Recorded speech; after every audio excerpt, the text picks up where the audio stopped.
এতিম মেয়েটার সাথে এই কাজটা করতে হলো আপনাদের। প্রায় 13,000 টাকায় ফর্ম ফিল আপ করেছিল সে, কিন্তু আজ পরীক্ষা দিতে কেন্দ্রে গিয়ে দেখে তার রোল নাম্বারও নেই। সবাই যেখানে পরীক্ষার খাতায় লিখতে ব্যস্ত, সেখানে মেয়েটা কলেজ গেটে কান্না করছে। মিরপুর গার্লস আইডিয়াল ল্যাবরেটরি ইনস্টিটিউটের মেয়েটা নিজ প্রতিষ্ঠানের নাজমা নামের এক শিক্ষিকাকে 13,500 টাকা দিয়ে ফর্ম ফিল আপ করছিলেন। ওই শিক্ষিকা তাকে বৃহস্পতিবার সকালে অ্যাডমিট কার্ড দেওয়ার কথা বলছিলেন, কিন্তু কলেজে কার্ড নিতে এসে দেখেন তার রোল নম্বরে ফর্ম ফিল আপ শিটে নেই।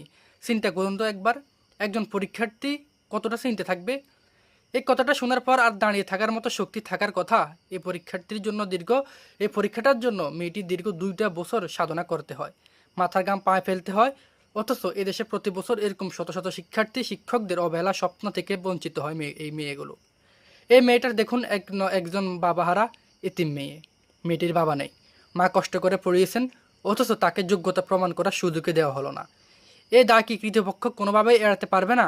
আমি চাই এটার জন্য একটা সুস্থ তদন্ত করে বিচারের আওতায় আনা হয়, এবং যে ম্যাডামের কাছে মেয়েটি ফর্ম ফিল আপের জন্য টাকা দিয়েছে সে ম্যাডামকে যেন আইনের আওতায় আনা হয়। এরকম অসহায় মেয়েদের জীবনকে তারা তছনছ করে দিচ্ছে।